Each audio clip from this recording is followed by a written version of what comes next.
Hello, this is Nick Joseph, choreographer and dancer from LA, representing Kinjaz, GRV, and Jam Republic. Yay, welcome to Zip, Nick. Thank you for having me. Can you tell us a bit about why you're here? One, I was here to teach a workshop and also do a showcase tomorrow. But I don't know when you're seeing this, so it might not be tomorrow for you, but Right. it's tomorrow for me. Right.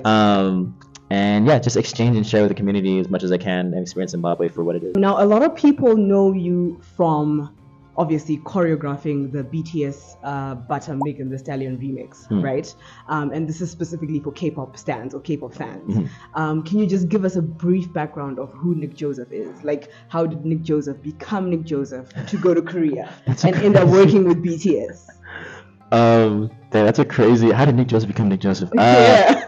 Well, I started with my first dance team, GRV, and that company, and we had connections with BTS via our director and their head performance director at the time. And so we're always in connection. And I also had a friend, her name is Subin.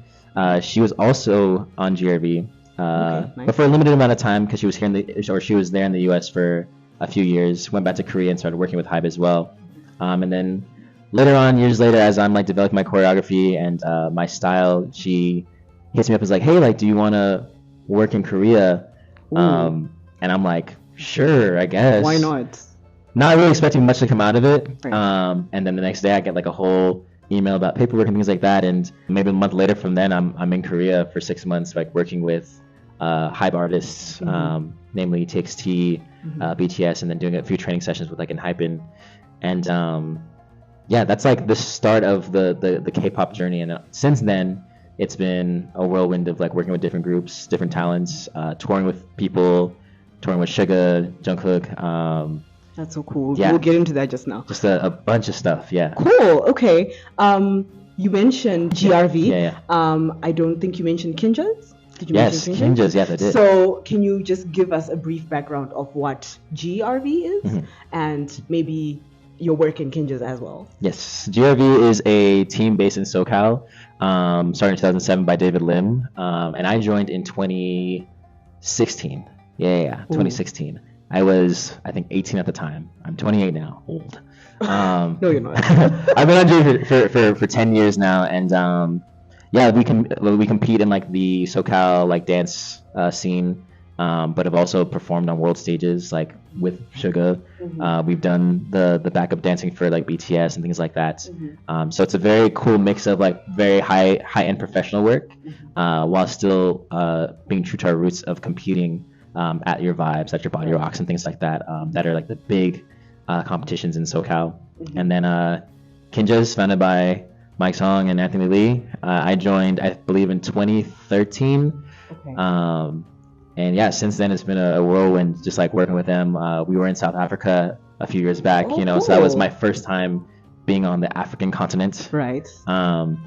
And yeah, we do a lot of professional work as well, working with idols, K-pop artists, other artists outside of K-pop as well. Yeah, the accolades of Kinjaz goes on. The years and years of work that's been implemented, put in, even before I was a member.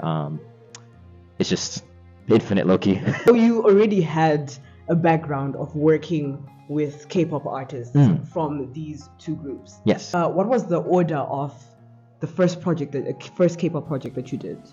Which one came first? So I guess the first one was just being a backup dancer. Okay. And that was for, I believe it was AGT. I forget what year it is, but we did Idol with BTS. Okay. That was the first. 2018, maybe? Wow. I'm in 2018. army. And then we did The Voice with them, I believe. I think that was The Voice. I think it was maybe the year after that, 2019. Okay. And then my first official like project where I was choreographing on my own was for Enhypen when I did their Drunk Days song submission. Okay. So that was my cool. first one. Kind of came out of nowhere. Like I was just once again doing my thing, like just creating on my own, and got an email inquiry, and I was like, "Whoa, this is crazy!"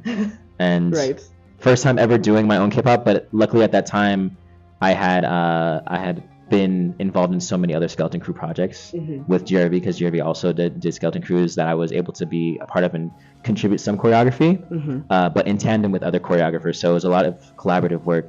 But this Hypen project was the first time it was just me solo doing the submission, and so I was very nervous. I was like, okay, I hope this like goes well. Right, I can imagine. You know, I want to be able to like continue to do this. Thankfully, it did well, and that was actually the main reason why I got to work in Korea. They saw the value in what I put into that project, and they wanted to run with me for the 6 months that I was there. Cool.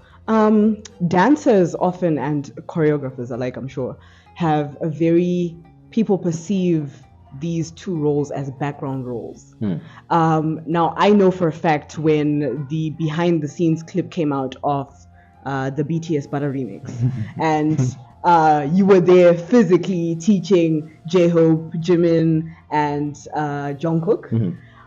What did that moment feel like? Especially, and did you, obviously you had worked with BTS before, but like this is now your brainchild. It was really interesting because most of the time like there's a wall between like backup dancer and the idols, you know, and at this point as like their teacher, or at that point as a teacher, like it was really interesting to one, get to see their personalities, like as we're just rehearsing, and of course like there's, I mean, that BTS clip of BTS is funny.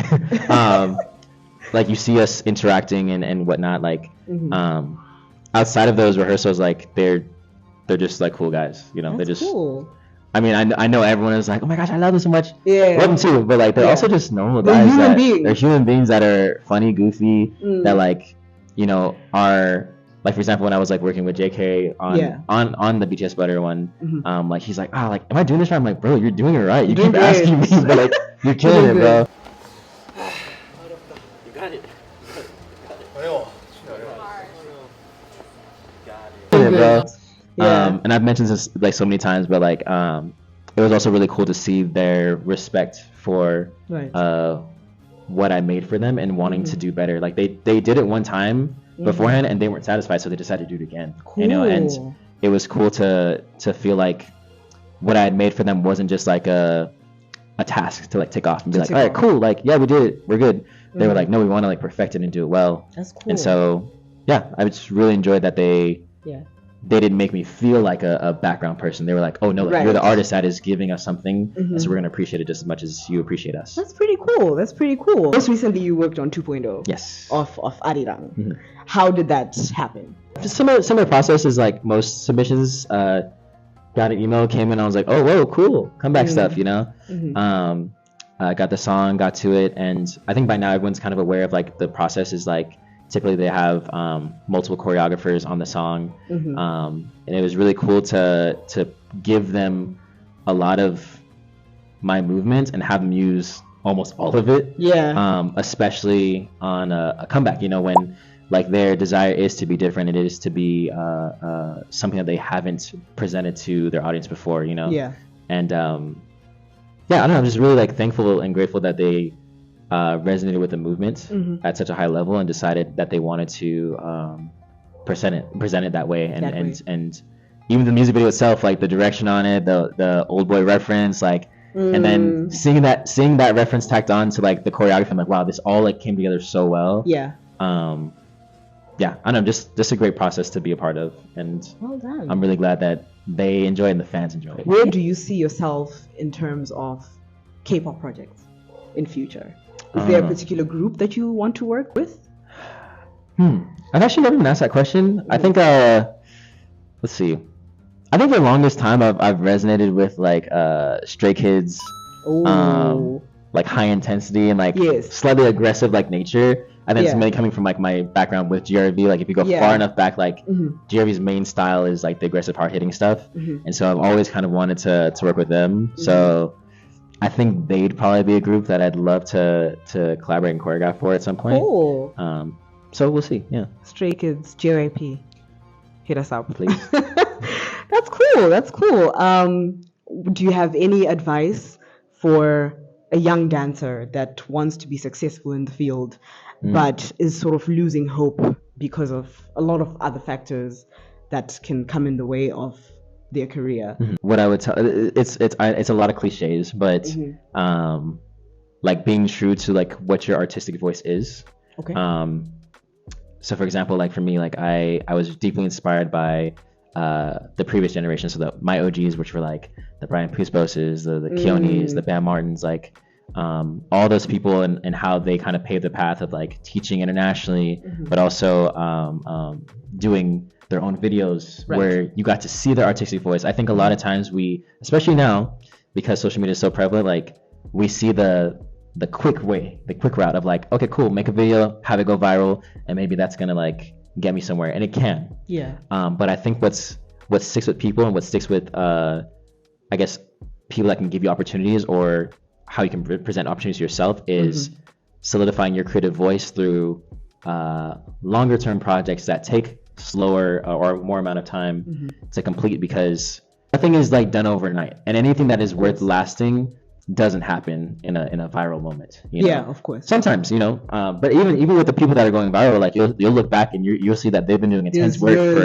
for years, you know, and it just so happens like something popped off, you know. And so I think it's important for young artists to realize that slow and steady really does win, as long as you're true to yourself, and you are observant of the paths that you can take. Sometimes a path that's working for one person might not work for you, so you have to kind of carve your own way. And sometimes a path that did work for someone might actually be the route that you should take, you know? Right. Not to copy anyone's routes or plots and things like that, but to take inspiration from and understand that you can learn from the previous generation, the people that are in places that you want to be as well. Right. Taking note of that is really important. That's really cool advice. Thank you very much. Welcome. Ladies and gentlemen, this was Nick Joseph.